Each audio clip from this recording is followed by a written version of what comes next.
各位同學好，今日想同大家分享有關視藝嘅小知識，佢就係近似色啦。乜嘢係近似色呢？其實喺色環入邊，每一隻顏色呢，佢隔離鄰近嘅嗰兩隻顏色都係佢嘅近似色。以黃色為例，黃色嘅近似色會係有乜嘢顏色呢？我哋可以見到色環黃色鄰近嘅嗰兩隻顏色係有橙色同淺綠色，咁所以呢，橙色同淺綠色就係黃色嘅近似色啦。如此類推。其實喺日常生活中，我哋好多時咧都會用到近似色嘅搭配。而以下落嚟，我哋所觀賞嘅藝術品，佢嘅上色咧都有用到近似色。呢一個係一個 Tinga Tinga 嘅藝術作品，係由一位 Tinga Tinga 大師艾巴斯嘅藝術家咧所繪畫嘅。Tinga Tinga 係源於坦桑尼亞，係東非一帶最出名嘅繪畫藝術。佢嘅特點咧係色彩鮮豔、對比強烈，以魔幻、卡通、極具生命力同埋想像力嘅筆觸嚟描繪充滿野性嘅非洲草原。喺呢一幅藝術品入邊，我哋咧今次要留意嘅咧就係佢嘅背景顏色啦。佢嘅背景顏色咧，其實咧我哋咧都可以知道佢咧係有用到近似色嘅搭配組合。咁呢一幅圖入邊嘅背景顏色有用到邊幾種近似色呢？冇錯，其實咧佢咧就有用到呢幾種近似顏色。你又揾唔揾到呢？跟住到呢一幅作品嘅背景顏色，佢其實咧都有用到近似色嚟上色嘅。你又揾唔揾到呢一幅作品佢嘅背景顏色用咗邊幾種近似顏色呢？冇錯，佢咧其實用咗紅色、橙色同黃色。跟住到呢一幅作品，我哋咧再留意一下佢嘅背景顏色，亦都係有用到近似色嚟上色嘅。咁呢一次佢又用咗邊幾種近似色呢？冇錯，佢呢次咧就用咗橙色、黃色同青綠色。喺日常生活中，你又能唔能夠發現到一啲近似色嘅搭配組合啊？其實喺日常生活中，我哋嘅衣着打扮咧都會運用到近似色嘅，就好似咁樣。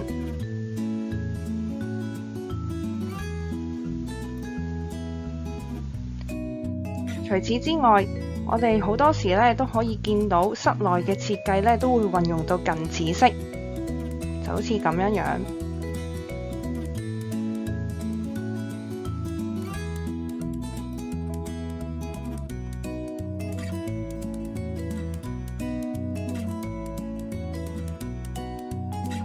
究竟運用近似色嚟做搭配有啲乜嘢好處呢？運用近似色嚟搭配，可以俾我哋有一種舒服嘅觀感，而且亦都可以營造一個和諧嘅氣氛，等我哋咧會有一個平和嘅感覺。除此之外，其實我哋嘅天空顏色咧，其實都會有出現到近似色嘅搭配，就好似黃昏下嘅天空，時常咧我哋都會見到有紅色、橙色同黃色呢種近似色嘅搭配組合。而今日就會用近似色嚟創作一幅黃昏下的非洲草原。有3個創作要求：第一，要用廣告彩顏料嚟上色；第二，顏色咧係需要以近似色嘅搭配組合。咁今次咧我哋要畫嘅係黃昏下嘅非洲草原，咁所以咧我哋用到嘅近似色搭配組合咧就係有黃色、橙色同紅色。你亦都可以淨係用紅色同黃色。第3個創作要求咧，就係要做到顏色嘅漸變效果。事不宜遲，我哋咧即刻睇下點樣做上色嘅工作啦。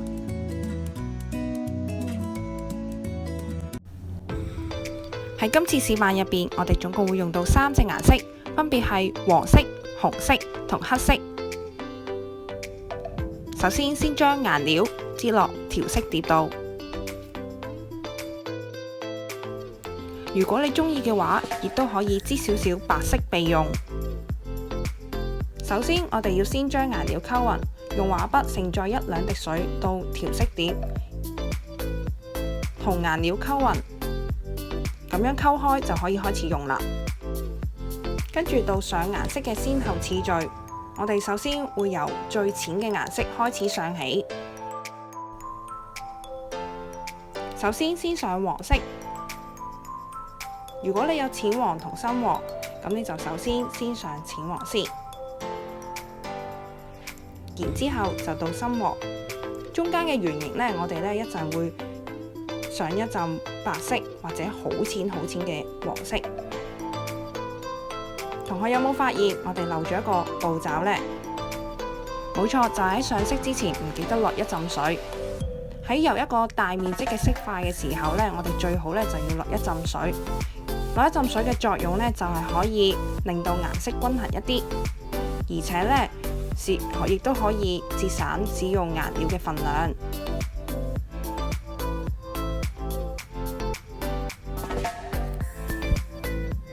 好似而家咁，冇落一浸水呢，我哋就需要擠2次顏料啦。好，而家呢，我哋就補返中間嘅淺色部分。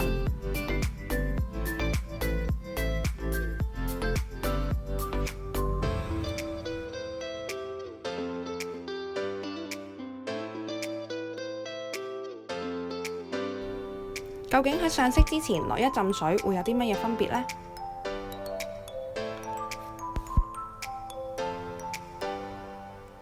我哋可以見到，落完水之後再上紅色，顏色係比較均勻一啲，而且亦都唔需要用咁多顏料就可以油晒成幅畫啦。之後就到渲染嘅工作，我哋可以利用水嚟將2隻顏色溝勻。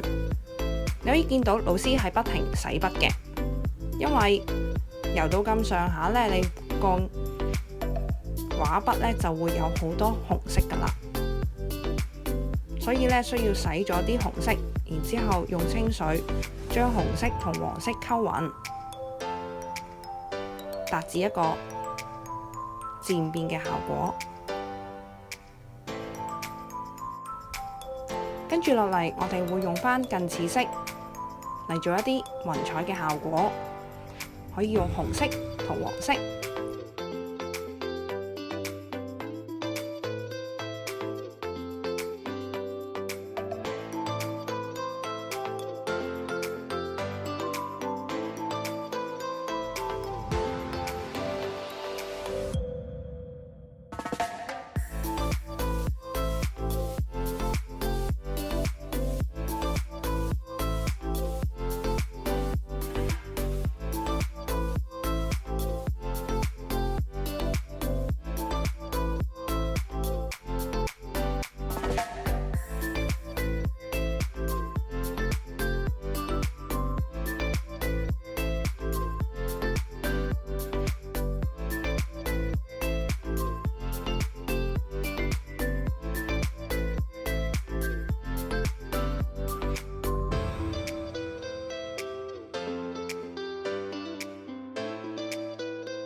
當做完黃昏嘅天空之後，我哋就會用到黑色嚟為剪影上色。今次溝黑色唔需要用到咁多水。喺上黑色之前，我哋首先要檢查一下畫紙乾咗未先。乾咗之後，我哋先至可以開始用黑色。如果未乾嘅話我哋就已經用黑色就會化開㗎啦啲顏料。先勾邊，再填顏色。由於動物比較細小，我哋可以採用尖細嘅筆嚟進行勾邊，並且填補顏色。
當要油大面積嘅時候，我哋就要轉筆啦。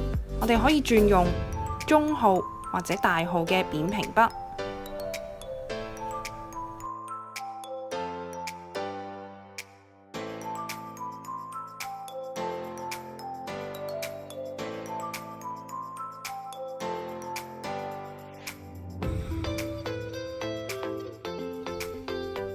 我哋可以繼續用扁平筆嚟畫樹幹。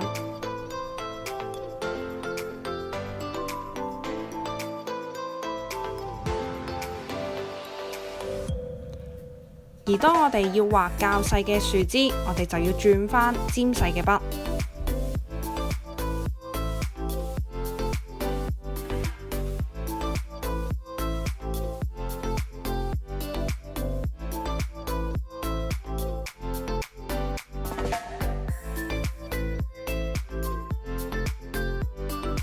當完成樹幹同樹枝之後，我哋就可以用點描法